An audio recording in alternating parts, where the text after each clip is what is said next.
मुंबईत आंदोलक विद्यार्थ्यांना खोट्या गुन्ह्यात अडकवण्याची धमकी देणाऱ्या पोलीस अधिकाऱ्याला गृह विभागाने चांगलाच दणका दिलाय। धमकीच्या व्हिडिओची गंभीर दखल घेत या अधिकाऱ्यावर निलंबनाची कारवाई करण्यात आली आहे। विद्यार्थ्यांचं आयुष्य उद्ध्वस्त करण्याची भाषा करणाऱ्या या पोलिसावर गृह विभागाकडून ही कारवाई करण्यात आली। या संदर्भातली अधिक माहिती देत आहेत अगर किधर मिला नहीं फिर मेरे साथ बेकार आदमी नहीं बिल्कुल नहीं मैं डायरेक्ट 50-50 ग्राम पाउडर डाल देगा किधर में। अरे नहीं गया मुंबईमधून सर्वात मोठी बातमी समोर येत आहे। मुंबई पोलिसांच्या कार्यपद्धतीवर गंभीर प्रश्नचिन्ह निर्माण करणारा आता एक व्हिडिओ सध्या सोशल मीडियावरती प्रचंड व्हायरल होत आहे। आपल्या हक्कांसाठी आंदोलन करणाऱ्या विद्यार्थ्यांना चक्क ड्रग्सच्या खोट्या गुन्ह्यात अडकवण्याची धमकी एका पोलीस कर्मचाऱ्याने दिलेली आहे। गृह विभागाने याची गंभीर दखल देखील घेतलेली असून आता या प्रकरणी मोठी कारवाई करण्यात आलेली आहे। नेमकं काय झालेलं आहे आणि पोलिसांनी नेमकी विद्यार्थ्यांना काय धमकी दिलेली आहे आणि कशावरून दिलेली याबद्दलची सविस्तर अपडेट आपण पाहणार आहोत। त्यापूर्वी आपल्या चॅनलवरती नवीन असाल चॅनलला आता सबस्क्राइब करा, नोटिफिकेशन बेलला ऑल वरती नक्कीच टाका। तर चला संपूर्ण काय घडामोड घडलेली आहे ते आपण या ठिकाणी पाहूया। तर बघा,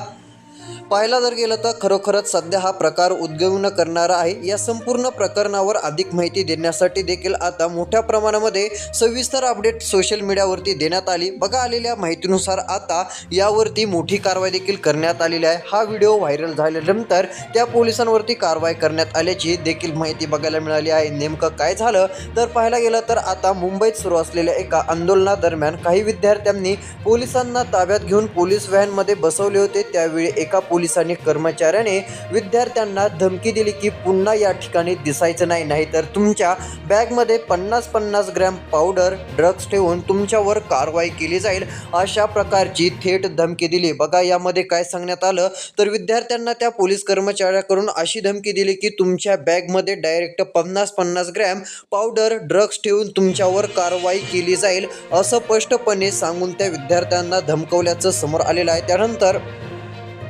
हा व्हिडिओ सोशल मीडियावरती प्रचंड व्हायरल झाल्यानंतर राजकीय वर्तुळात तीव्र प्रतिक्रिया उमटल्या आहेत। राज ठाकरे यांनी पत्रकार परिषदेत हा मुद्दा मांडला। तसेच काँग्रेस नेते विजय वडेट्टीवार यांनी संताप व्यक्त करत पोलिसांकडे विद्यार्थ्यांच्या खिशात टाकण्यासाठी ड्रग्ज कुठून येतात याची चौकशी व्हावी अशी मागणी देखील केलेली आहे आणि संबंधित पोलिसांना खाकीवर देखील गुंड म्हटले आहेत। आता तसेच विचार जर केला तर पोलिसांची ओळख विद्यार्थ्यांना खोट्या गुन्ह्यात अडकवण्याची धमकी देणाऱ्या या पोलीस कर्मचाऱ्याचे नाव पवन सांगळे असल्याचे देखील एक सूत्रांकडून सांगण्यात येत आहे। तो सायन पोलीस स्टेशनमध्ये ड्रायव्हर म्हणून कार्यरत होता। पोलिसांवर आता जी आहे त्या कारवाई करण्याची देखील माहिती समोर आलेली आहे। व्हिडिओची तीव्रता आणि वाढता विरोध लक्षात घेता लगेच त्यावरती कारवाई करण्यात आलेली असून त्या पोलीस कर्मचाऱ्यावरती थेट निलंबनाची कारवाई केलेली आहे, अशी देखील माहिती समोर आलेली आहे। आणि बघा, विद्यार्थ्यांना या ठिकाणी थेट धमकी देखील देण्यात आलेली होती की या ठिकाणी 50-50 पावडर जी आहे ती दप्तरामध्ये पूर्णपणे टाकण्यात येईल, असे 50-50 ग्रॅम पावडरची देखील धमकी देण्यात आलेली होती। त्यानंतर विद्यार्थ्यांनी देखील हा व्हिडिओ काढून पूर्णपणे व्हायरल केल्याचं दिसून आलं आणि या व्हायरल व्हिडिओमध्ये पूर्णपणे सत्यता दिसून आलेली आहे। सध्या तुम्हाला माहितीच असेल विद्यार्थ्यांचे वेगवेगळ्या ठिकाणी आंदोलन आहे।